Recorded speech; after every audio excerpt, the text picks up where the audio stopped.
It's 11:07 in WPSL 1590, the talk of the Treasure Coast, and worldwide on TuneIn. Time for Ask a Rabbi. And this is Rabbi Shafir Loeb of Congregation Eitz Chaim coming to you this beautiful Friday morning, an Av Shabbat. It's still the month of Av, and we move forward.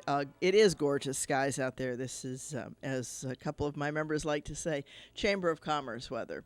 It is gorgeous out there, so hopefully we'll have some really good times. Hi, Eric. Okay, some folks are joining us on Facebook. Welcome, Facebook. Welcome, YouTube. Welcome. Welcome to the world here at WPSL for Ask a Rabbi. And any question is fine.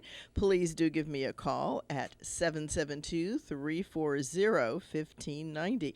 You've not put that number up. It's a good thing I have it memorized at this point here, Cliff.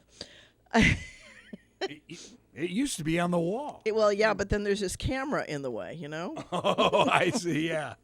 Yeah, we've got a few of those Yeah, now. we now have these gorgeous mega cameras, and they're beautiful. You can see everything everywhere with them. So that's a cool thing. People get to see. I was just starting to mention that way back in the Dark Ages, many year ago. Gosh, it seems like forever ago because we moved here 8 years ago, and we moved 8 years before that to Tucson, Arizona. And no, I'm not planning on moving again. And then we had lived before that for a couple of decades in Ohio. So you had the 8-year itch. Yeah, we had the 8 year. That's funny because when I moved from Tucson, the reason we moved from Tucson was family situations, because Tucson, of course, is 3 hours west of us most of the year. And of course, they don't go on daylight savings time.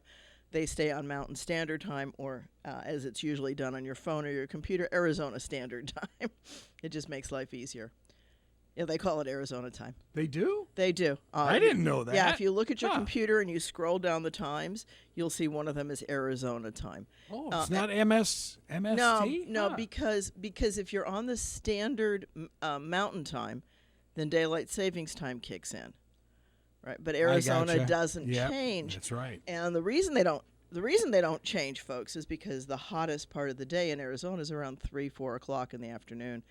And if they went with daylight savings time, then the hot time of the day would be right when people are getting home from work and on the road. And that would just be dangerous. I always wondered why. Yeah, that's why. Because if you watch, so there's something. Interesting. Right. So here's a bit out of my old engineering days. There's something called a heat index, and the hottest part of the day, particularly in Arizona, is in late afternoon. And why is that? You would think it would be around noon. It's not, because the buildings haven't heated up yet. Right, so as the sun, which is, of course, unrelenting. Hi, morning from Tucson. Cher just came on and said, good morning from Tucson. But as the sun comes up in the morning, the earth is cooled off as much as it does in Tucson, which isn't much. Actually, that's not true. The desert does cool off. And it takes it a while to build in what's called latent heat. And so the buildings heat up, and then they start to radiate their heat as they become warmer than the ambient air. And so the real big heat push is late afternoon. It's when the sand gives off its heat. It's when the buildings give off their heat. And yes, it is unrelenting. And so all of that heat builds up. And then as the day cools off, the heat departs the hot things, and the city cools off again. Well, and thank goodness Tucson is cooler than Phoenix. High desert. Yes. Yes, friends Cooler. from Phoenix, 118 degrees. Oh, yeah. brother. Yeah. Oh. Well, I do the daily Torah moment on Facebook at Facebook Live at 1:15 Eastern, and it's always one of the big chuckles that I have, because I look at Florida temperature, which is usually in the high 90s, and a real feel in the 110, 108, somewhere in there. And then you look at Tucson, and it's 108 with a real feel of 90 something. It goes the other way. So, of course, we've got our wonderful humidity. It's dry heat out there. It is dry heat, and that makes a huge difference. And if you haven't been in it, you don't understand it. But if you live there, you understand it's a dry heat. And it does make a difference. And yes, it is still hot. And yes, you still need something to protect you. But I'll tell you, that blast of hot air here coming out of the car is impressive, too.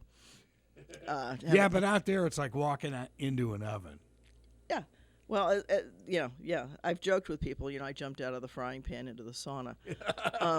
That's a great line. Yeah. So, okay, today 4 to 5 is the hottest, right? So you can find that on the weather channels. When's the hottest for any day? Because they can calculate it based on how much sunshine's coming down and all of that. So if you push that further down into the day, which happens with daylight savings time, the load on air conditioning becomes really horrendous for the electric companies, because the businesses are mostly air conditioned. Most homes may or may not be. There's still a lot of swamp coolers out there. This is another thing that I tell people, that they look at me like I'm crazy. We only ran our air conditioner 1 or 2 months, about 2 months, I'd say, out of the year. Most of the year, we ran the swamp cooler, and the doors and windows were open, and I miss that. I miss having it open to the outside.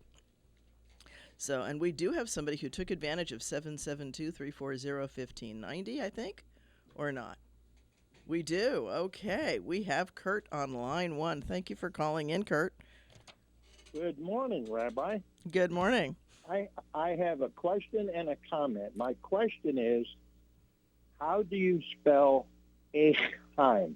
How do I spell Eisheim? That one's easy. Yeah, how do you spell Eisheim? Your commercials say, It's Eitz, E-I-T-Z, and then Chaim we spell C-H-A-Y-I-M. Eitz Chaim. Okay, that's what I thought it was, but I wasn't sure. Yep. That follows the German spelling, so okay. Yeah, it could well be. It's funny because at one time I liked to use KH for the ch, and my congregations have resisted me, so I've gone with what congregations want. Well, didn't they at one time, Hanukkah, could it be CH or KH at one time? It can be all of the above, because it's a ch. You're right, it's a ch sound, which of course is probably sending Cliff up through the roof, the ch right into the... So what's the real one? What is... Chet. Oh, come and on. My comment was, I have a neighbor down the street that spent some time in Arizona, in fact, just where you were in Tucson. Right. And he cooled his house with a swamp cooler also, but most people down here don't know what you're talking about when you say a swamp cooler. But well, it's because we live in the swamp. They were very, very they're very, very concerned out there because, as you know, Arizona is becoming a very hot spot, and a lot of retirees moving into the state. And what he was mentioning is there's some concern in some municipalities because the humidity has gone up from years past, and it's creeping up from that. It is what creeping used to be 12, 15% to the over 20%, and then you get to a point where swamp coolers don't work anymore. You're absolutely correct. Kurt is mentioning, for those on Facebook, Kurt, I have to repeat because they don't hear your question. So Kurt's comment is that humidity is on the rise in parts of Arizona, and that's very, very true. That's especially true in and around the Phoenix area. That's the penalty you pay for. Well, it's a couple of things. One, Eric, nothing. As we used to say in engineering school, Tanstaffel, there ain't no such thing as a free lunch. Exactly. Right. So you always pay a price, and I've always wondered, because the cars very often are air conditioned, and when you get out of the car, you open the car and you're releasing some of that cool air to mix into the hot air, and slowly over time, between that and the carbon coming out of the back end of the car. But that's not even the biggest problem. The real big problem in Arizona, and it is more in Phoenix than in Tucson, because Tucson tends to have more natural landscaping. But in Phoenix, people want to grow grass. A lot of lawns. And they want to grow. And that means a lot of watering. That means watering the grass and evaporating into the air. Right. Right, and swimming pools that put a great amount of moisture into the air as well. There's just so many ways that air is put in. The swamp coolers do some, and obviously as the population increases, you've got more and more people running them. and of course, in the summer, when the swamp coolers don't work, is during the monsoon season, as the humidity also increases, and it's hard to run the air conditioner while it's raining, or hard to run the swamp cooler while it's raining. And I would assume, Rabbi, on your Friday night Shabbat that non-Jews are as welcome as your regular congregants. Absolutely. Okay. Our doors are not closed to anybody who doesn't. As long as you don't hurt somebody, you're welcome. That's the real. That's it.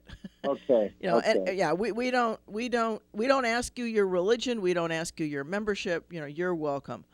We're an open door congregation. That's kind of what your commercial says, but I just wanted to make sure I wouldn't be banished to the corner kiddies room or something. Not without your mask. Okay, right. Well, that's kind of the new order today, I guess. And I think the mask is going to be with us for a good long time. We have been, with all of the stuff that's been going on, I want to give my hat off to the Florida Department of Health for contacting congregations and giving us free masks. Yes, and thank them for us too. And we've distributed them far and wide. Yeah. And trying to make sure everybody has a mask. That's just. Yeah, I thank you very much. You're welcome. Thank you for calling, Kurt. Appreciate that. And Kurt, unlike my old Catholic school, you don't have to sit in the corner with the dunce hat on. Yeah. Right. Well, that's because I did that a few times. That's because, Greg, the nun smacked your knuckles once too many times. That's not all. Never mind. Down, boys. Down, boys. My kids went to Catholic schools when they still had a few nuns running it, and I know for a fact that they had the yardstick that had been used many times. So, we used to call that the Board of Education, I think. Yeah, that's it. So yes, exactly. Okay, so Kurt is talking about a good weekend. You're welcome. When there used to be more physical punishment meted out in schools than there is today. Yes. And so you're an open door. We're an open door to all people. We've got families where one partner is Jewish and one's not, and then we've got people who are curious about Judaism and want to see what it's about, what a service is like. We've got nothing to hide. There's no secrets. There's no secret handshake. There's no passcode you need to get in. It's not, no decoder rings. No decoder rings, none of that. And in fact, we've been streaming. Right, a lot of congregations are scrambling, trying to Zoom and to. We've thankfully, thanks to Jim Boyd and in the memory of his sister Twyla, we have the Twyla broadcast system, and that's just been a godsend. We've been using that for a few years now. Our congregation turns 5. We're gonna be celebrating our 5th anniversary this month. So we're 5 years old. So cool. 5 years old. It's hard to believe, and we've been doing the radio show now. This is going into the 3rd year. Yeah. So, I've always been one to be open to the public, to not, we've broadcast, and there's no, you don't need a password to get in. We don't do it with Zoom. We do it with the Twyla broadcast system. And so you actually see the service as it's unfolding, the good, the bad, and the ugly. And I'll say that because, this rabbi makes plenty of mistakes. I am far from perfect. Stuart was talking about angels. I'm far from an angel. I don't know any angels, but everybody is an angel for somebody else some of the time. I can introduce you to California. Okay. Got that. Los Angeles, yes. The city of angels. Yes, got it. I'm awake, more or less, on my second cup of coffee, or I should say my bottle. Thank you. Unofficial people recognize the bottle, I'm sure. I love my cup, my bottle of coffee. Yeah, it's one of my gifts. But so there are differences in cities like Phoenix. That's a major concern. So I'd mentioned other shows, Biosphere. working on different ways to try to lower the ambient temperature because Phoenix is getting hotter and hotter and hotter. Part of that's the amount of asphalt and concrete instead of the sand that can absorb the heat and disperse it. And what people may not know, and this is my engineering degree, heat transmits. Right? Cool does not transmit. The heat transmits. So when you touch the cool bottle of coffee coming out of the fridge, the sensation of cool is not the cool coming into you, but rather the heat leaving your hand. And it's your body's understanding of the heat leaving that gives you that cool sensation. It's not cool, it's warmth. Okay. Interesting. So, and so when you take your hand off of it and you say, okay, my hand is now cool, that's because the heat that's normally in our fingertips has been taken out into the bottle, which now got, some micro amount of temperature warmer from my having had a hand on it. So energy goes from the hot to the cool always. And as Phoenix builds up its asphalt and its concrete and its air conditioning and all of that and its metal, there's a lot more bouncing around of that heat and a lot more trapping inside the city bubble. The greenhouse gases from the cars and all of the other exhausts that occur inside the city blanket Phoenix and hold some of that in. And so they have more heat bouncing around for a longer period of time. It's why the inside of your car gets hot. Okay, here's the engineering, folks. The sunlight comes in and activates the molecules inside your car, which then heats it up, and that heat has no way to get out of your windows, at least not at a fast rate.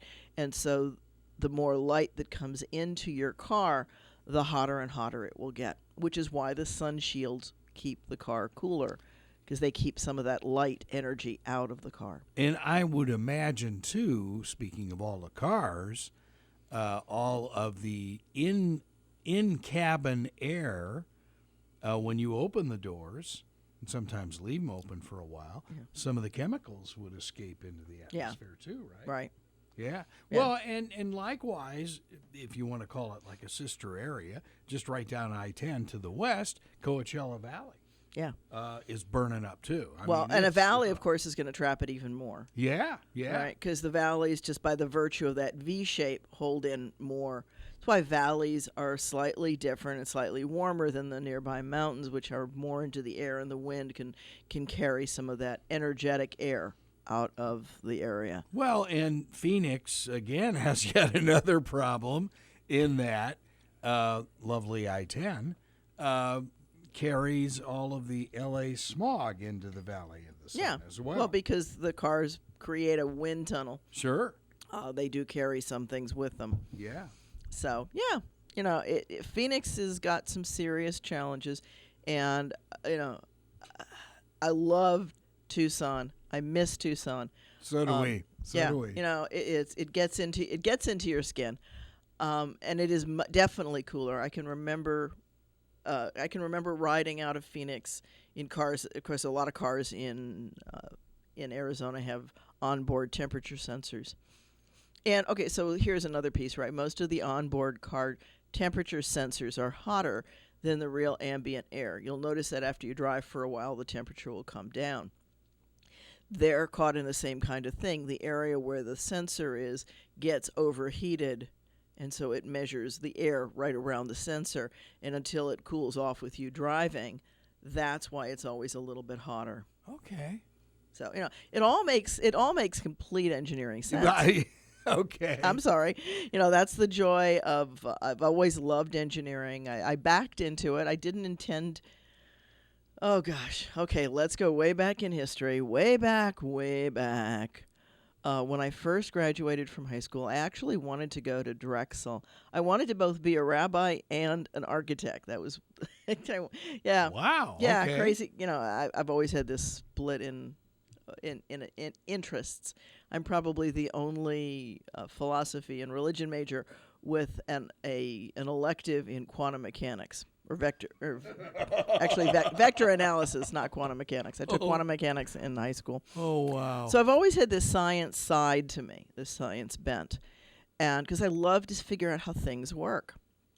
It's part of my curiosity, part of my quest for understanding. So I tend to look at a lot of things, and we'll get back into tomatoes either this week or next week, because I did learn a lot of things about tomatoes this week. Needless to say, nothing beyond planting a couple of mangoes happened this past week. So something to do with something that starts with an I coming up through, and my heart goes out to the folks in the Carolinas who got slammed by it. I'm glad that we didn't. I'm sorry that they did. Well, and I've got a bunch of dear friends around the ESPN area of Connecticut and Jersey and upstate New York, and especially the people in Jersey, that will be without power for 2 weeks. Yeah. 2 more weeks because of this. Yeah, that doesn't surprise me. You know, the hurricane that hit Miami worse than us. Andrew. Yeah. No, not Andrew, not that far back. I'm thinking Matthew or one of the other ones that came up the coast a couple of years ago. My nephew lives in Miami, and he was where he works had power, but his apartment did not. And so he used to charge his cell phone up at work in order to have phone when he went home. So Sure, yeah. And he would bring ice back with him for the cooler to keep the few essentials in the house. I loved our our poor governor can't win for losing. When the North Carolina governor blasted the Florida governor, when the Florida governor said, "Well, we dodged a bullet," and he said, "Well, we were doing our preparations, looking at Florida." Well, come on. Yeah. Don't you have meteorologists on staff that can tell you it's coming straight into you? Well, you certainly didn't need a meteorologist here. Hands out to NOAA, right? Because NOAA does a wonderful job of telling you exactly where the storm has been and giving projections of where it is. And I did screen save my phone when it showed it coming right over my house in Port St. Lucie. It was right before I went to bed Saturday night, and I said, I don't think that's going to happen. Sunday morning, I should say. I don't think that's really what's going to happen, but here's the picture for posterity. And, not the way I like to see Port St. Lucie. And the new NOAA maps are really neat now. Oh, they are. They've gotten impressive, especially on the app. Not as much on the mainframe, but on the apps, the detail is, like I said, I could blow it up and go, oh my gosh, it's going to go within 3 blocks of my house. You're holding more power in that little device than they had on the space shuttle. Again,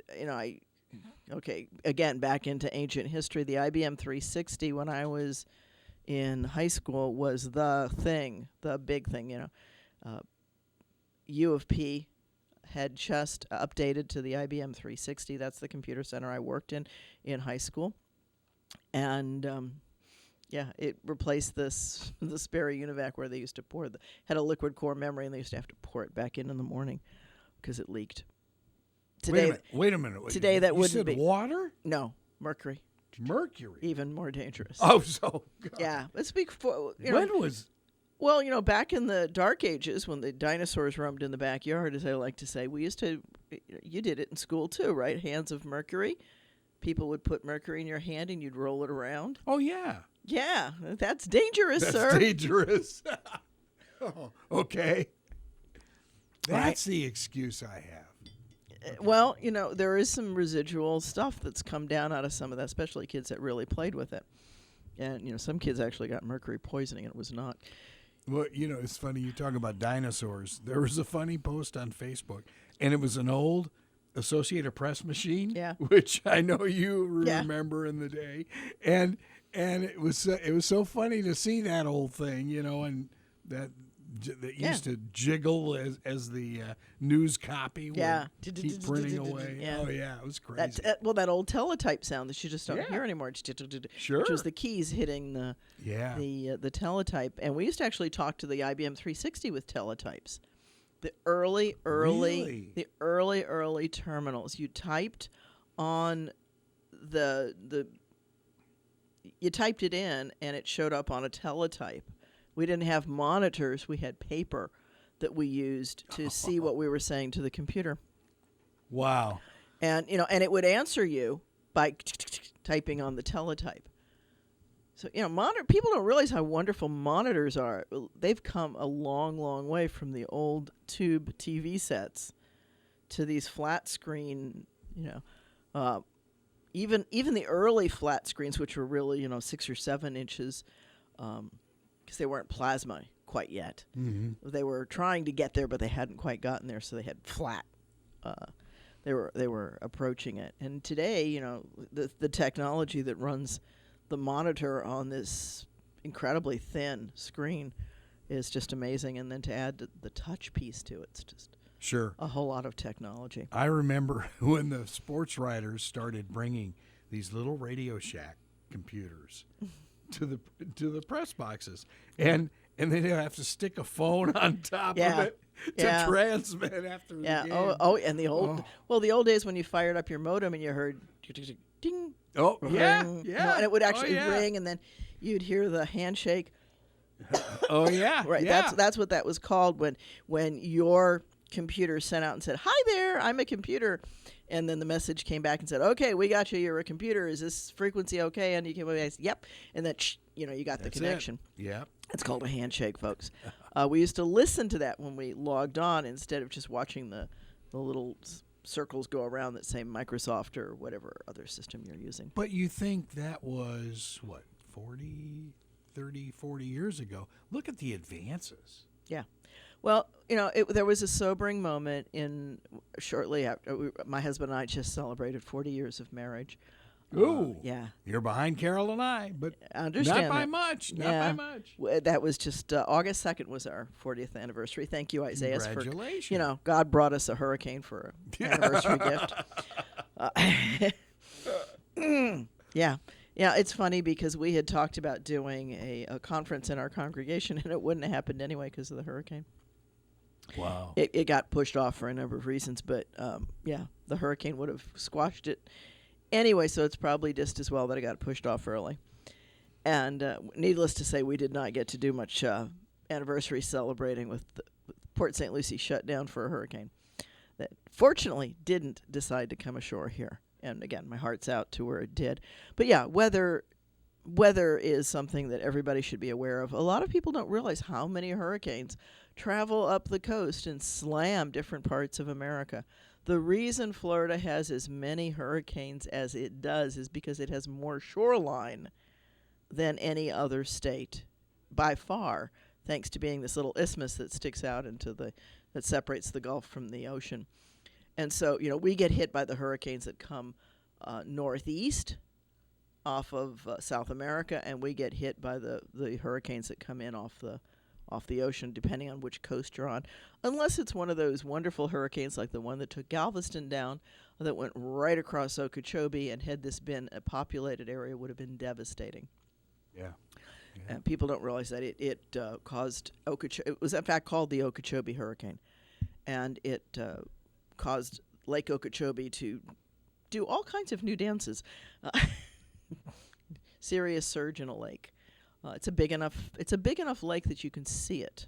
Oh yeah, right? Yeah, and when you go to the south end of the lake, there are holes in the dike. I mean, and we're not talking little pinholes. No. There are some 3 foot wide breaks in that dike, and if something major ever hit, there's going to be some serious flooding. Western Florida, whether it's Kendall down to Miami or bringing up to Wellington and Palm Beach. Yeah, you want to talk about something of infrastructure that really needs some, Governor DeSantis, take a look at the southern part of Okeechobee. It's not him, it's the feds. Yeah, you're right. It's the Corps of Engineers. Yeah, okay. Lake Pontchartrain's the same way. Yeah, and there's lots of that kind of infrastructure. I vaguely remember somebody saying they were going to do something about infrastructure. So here's another piece of nature. Okay. Hurricane. Monsoon took out a big chunk of the border wall. Just recently. If you Google that, you'll find it too. Was it a Democratic monsoon? I'm not saying anything. I didn't hear that story. That's great. Yeah. No, it washed out a piece of the wall. Gee, what a surprise. Well, if you try to build a wall in a wash, you're going to learn all about hydrodynamics. So, yeah, because people do not have any appreciation until you see a wash in action, how much force that water rushing down really is. And, we hear it every year, and serious numbers of people drown playing in washes that shouldn't be there at the beginning of rainstorms or beginning of snowmelt. Bill and I, my husband and I, used to go and watch the Tonka Verde. And when there was a rainfall, we'd go there and watch, and you'd see whole big logs just rushing down. The Arroyo's a raging river. Yeah, it's not just a river. It's raging. It's vroom. I don't even want to begin to estimate the speed of that water. It blew me away the first few times I saw it. And I've got great video of it on my phones. Really? Yeah. Well, I remember when we used to head up to Sabino Canyon after a major rainstorm, and you'd see boulders. Yeah. That rolling around, yeah. That had moved several feet. Yeah. It's like, oh my goodness. They even close it in some storms because of the danger to I'm people. not surprised. Yeah. To people moving up through the area. Rain is not to be ignored in that area. I've seen cars just right off the road because they're not paying attention to it. We lived on Greenlee Road, and we used to joke about the River Greenlee because when it rained, it would just be this little torrent of water down the street. They eventually fixed it. That was East? East Greenlee. We lived by Prince and Campbell. Oh, okay. Yeah. Yeah. Okay. And we lived in what's called Richland Heights West. We were by Alvernon. Okay, you weren't that far. Yeah. Alvernon is not that far. And, Tucson, people don't realize how huge Tucson is. It takes you well over an hour to go from one end of Tucson to the other. It's a big city. It's a sprawling city, not unlike Jacksonville. Jacksonville is kind of amazing, too, that way, how wide the city is. Most cities are much more densely packed and vertical, whereas Tucson is more horizontal. Like a San Diego. Any of the cities that could sprawl. Port St. Lucie now is. Port St. Lucie is going to be, mammoth. It's going to be mammoth and the infilling that's going on right now in Port St. Lucie is just traffic jams where you didn't used to have them, and all of those standard things that happen as cities infill and spread. And I'm starting to see people talking about developing further and further west into the farmland that's behind tradition. Yes. Right. If you look out that way. So most of those roads went into nowhere for a long period of time, and they're now starting to go places, and they'll continue to push west. There will be development. There's already plans for, I think, 2 new schools way out west. Okay. Yeah. It's happening. There's going to be some sprawl happening. We've got another call coming in, maybe? I think so. I think so. And this would be, is that John that I see? That is John. John on line 1. Thank you for calling in, John.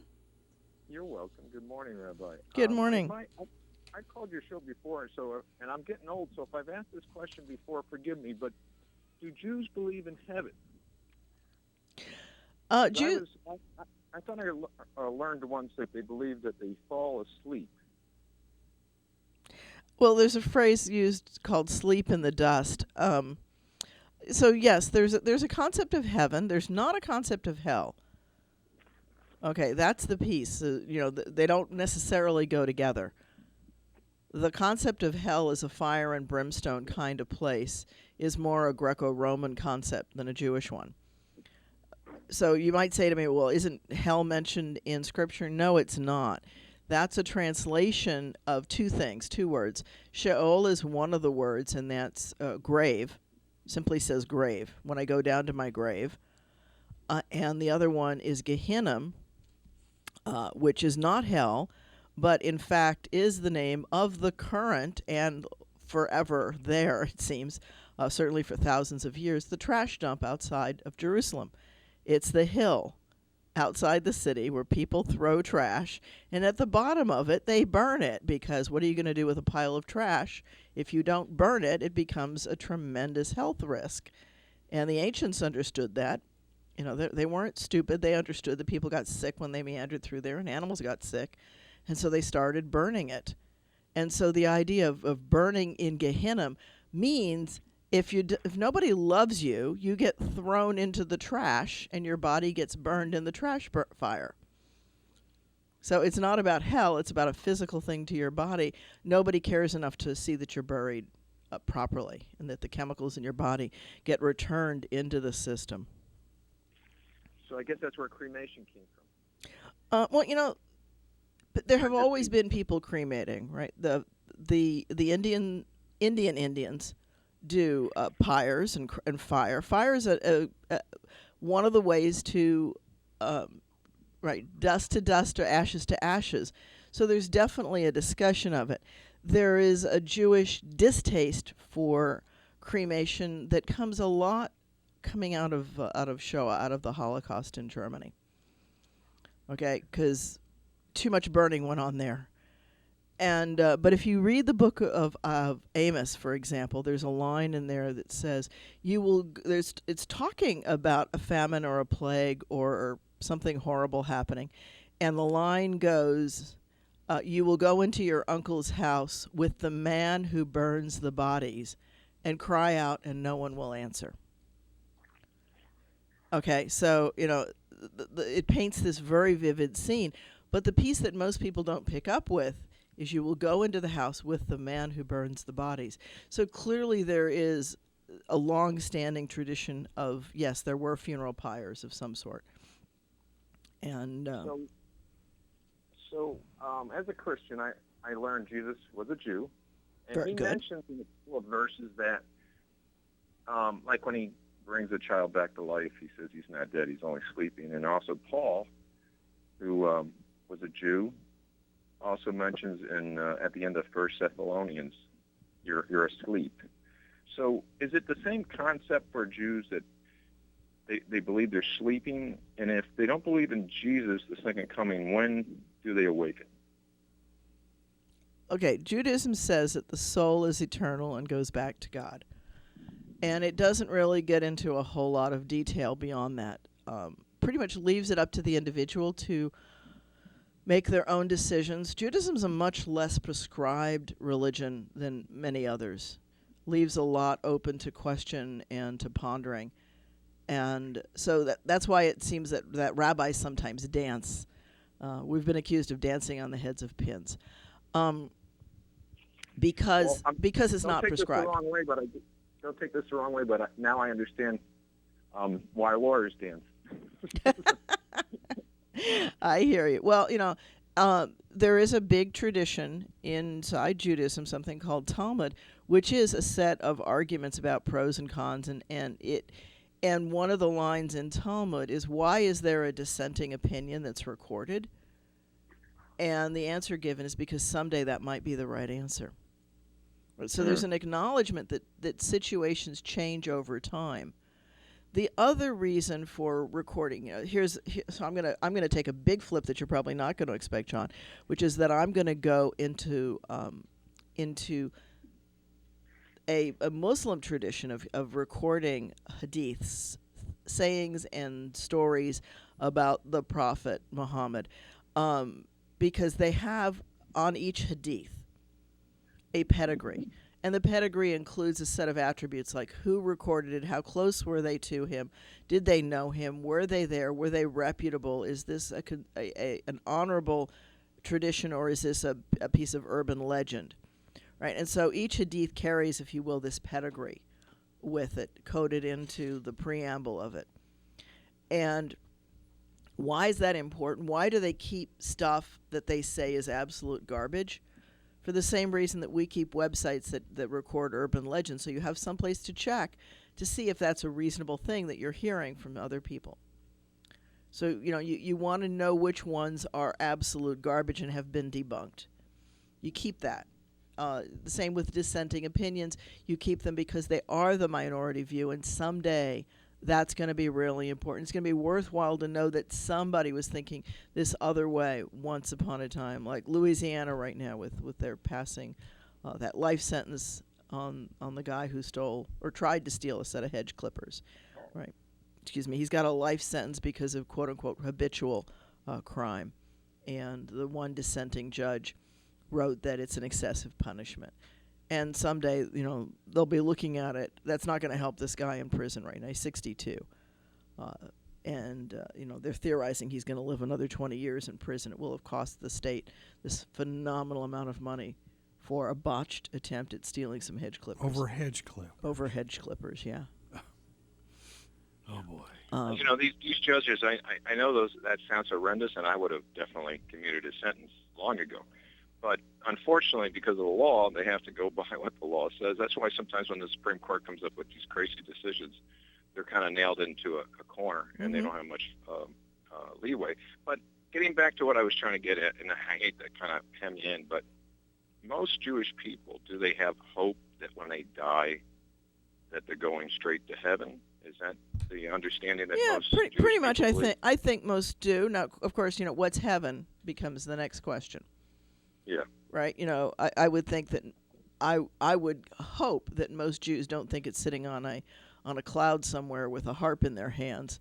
Yeah, that wonderful. Really? Yeah, well, it's so, okay, so here's the hard part. If you're an artist, how do you represent the unseen, unknowable in artwork?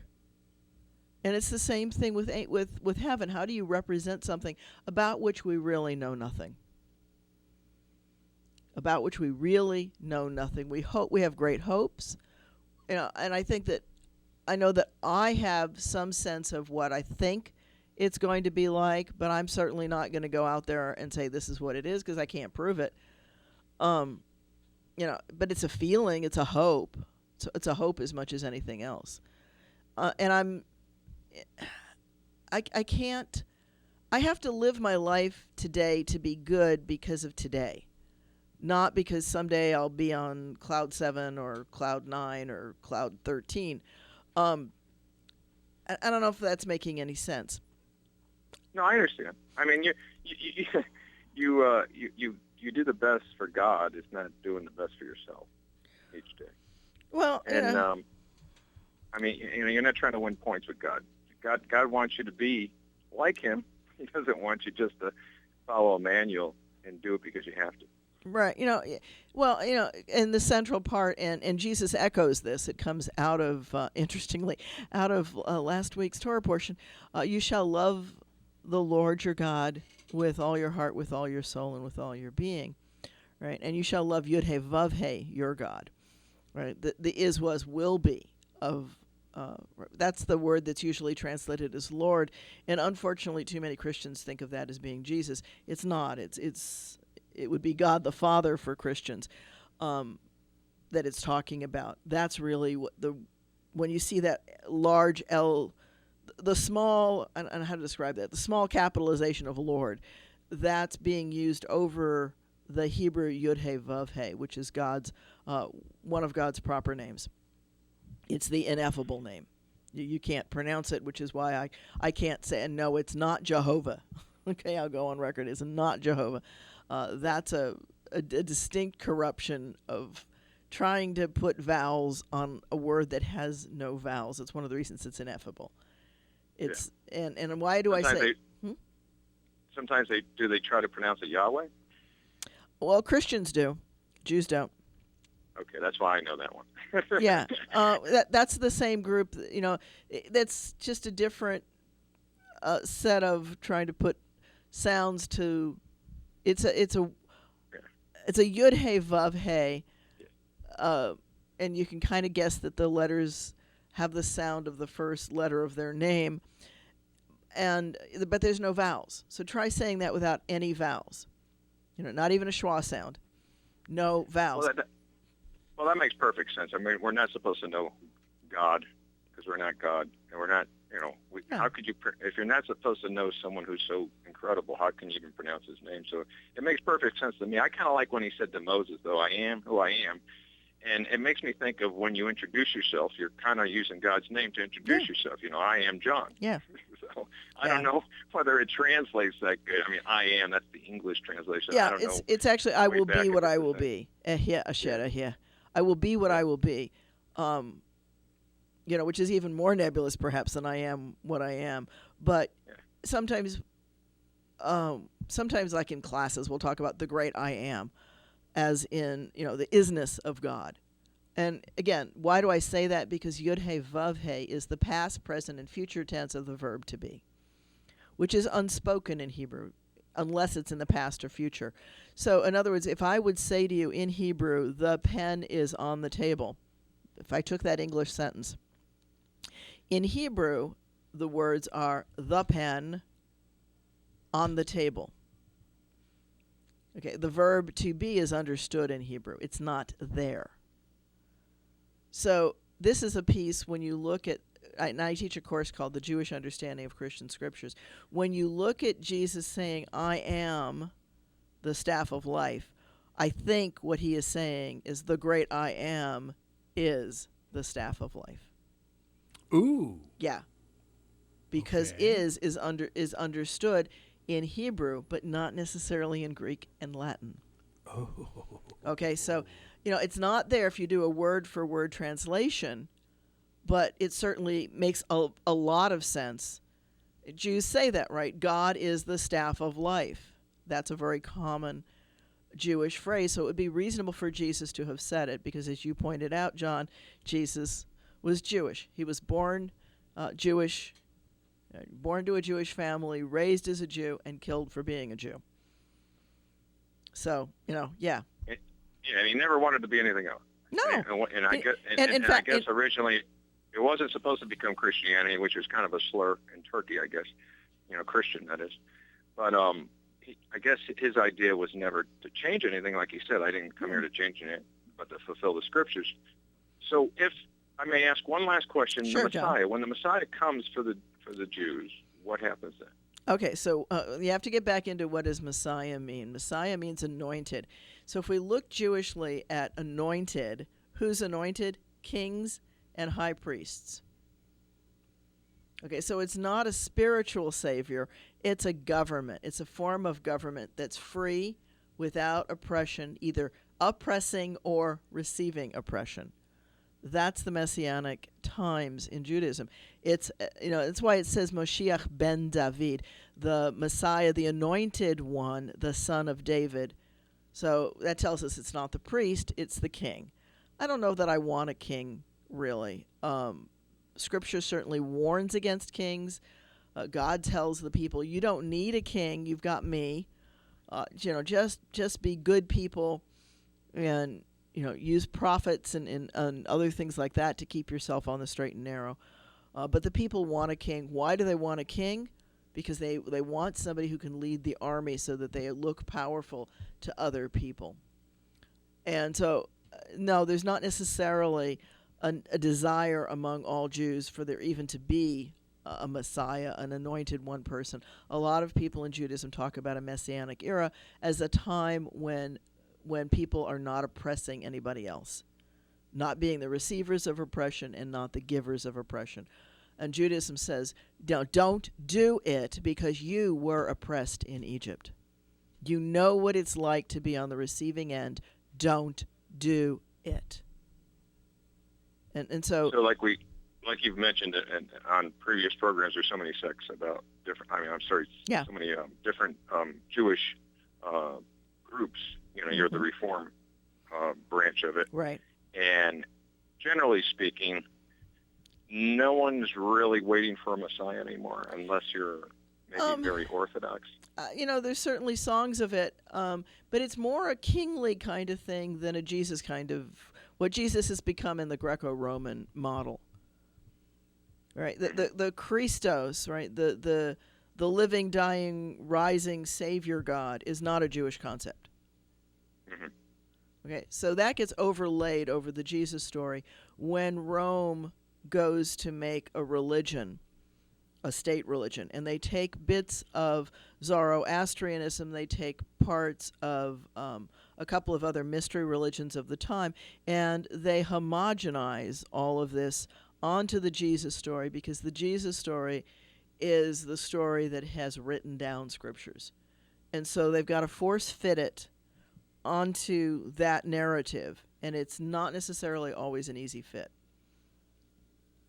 And the one you mentioned, the Zero, I can never say the rest of it. Zoroastrian. Zoroastrian. Yeah, that goes way, way back, I guess. Right? Yeah, it's very, very old. Hiram the Great was a Zoroastrian. So it's a wonderful mystery religion coming out of Persia, and that's why you sometimes hear them called Parsis, because there's actually, again, a diversity of religions within that group as well. Yeah, Tucson has a huge community. California has a huge community. Harvard has a Zoroastrian chaplain for its Zoroastrian students. Good thoughts. Not very well publicized. No, it's good thoughts, good words, good deeds is their central. What's that again? Instruction. Good thoughts, good words, good deeds. Not a bad call. Yeah. No, it's not a bad call at all. So if you think good thoughts, you'll have good words, and you'll do good things. We can learn from all religions. They all have great parts, and they have some bad parts. So everybody we can always take the good. Yeah, everybody's got scriptures they wish weren't there, because humans have something to do with the transmission of sacred stories, and every human, myself included, have agendas. We all have things that we want to be true in the world, and we try to force fit the world into this idyllic vision that we have, and the more egotistical we are, the more we think that we're the only right decision. That's a function of ego. There are many right answers. There are many paths up the mountain. God is not Christian, Jewish, Muslim, Buddhist, Hindu, Zoroastrian, or anything else. God is God. Humans choose how to approach that experience of the divine, and that's what defines whether they're Wiccan, whether they're whatever. And that is, I guess that's the music, so that tells us, John, thank you for calling. And I guess we're a wrap for This is Ask a Rabbi. This is Rabbi Shafir Loeb of Congregation Eitz Chaim, your Jewish home on the Treasure Coast. And where do we find you? We can find us on 540 Northwest University Boulevard, Suite 102, or on Facebook Live, because we're Zooming our Shabbat evening services tonight, Friday night at 7:30. Look for us on Facebook Live. You've been listening to Ask a Rabbi right here on WPSL, Port St. Lucie. Talk of the Treasure Coast, webcaster to the world on TuneIn and Alexa.